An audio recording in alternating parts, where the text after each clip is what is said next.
Ganito ako magturo ng mga young bird ko habang bata pa sila, yung hindi pa sila nakakalipad. Inaalpasan ko sila dito sa may landing board. Ayan, pinapamiliarize ko sila dito sa environment.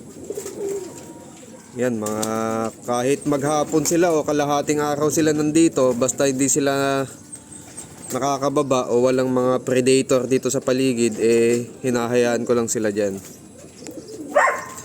After that, pinapasok ko sila isa-isa dito sa trapdoor. Nilulusot ko sila dyan. Ayan, para matuto din silang pumasok. Alam nila na dyan yung landing board. Tapos pagtapos nilang mapamiliarize dyan, ipapasok ko sila dyan isa-isa. Ayan. Pwede pa naman yan silang hulihin kasi hindi pa naman sila nakakalipad, katulad na itong isang young bird na yan, yung may dilaw-dilaw pa sa ulo.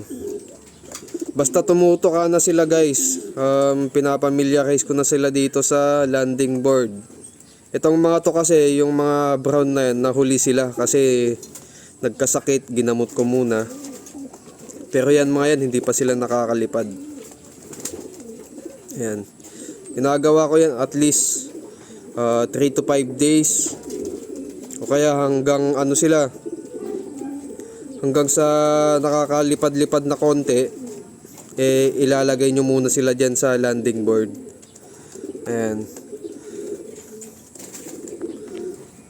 Mas okay kasing matuto ng mas maaga yung mga young bird kesa yung papaidarin mo tapos tsaka mo lang tuturuan. Takaw overfly yon para sa akin. Mas matrabaho yung ganun guys, yung papaidarin mo muna yung young bird bago mo turuan.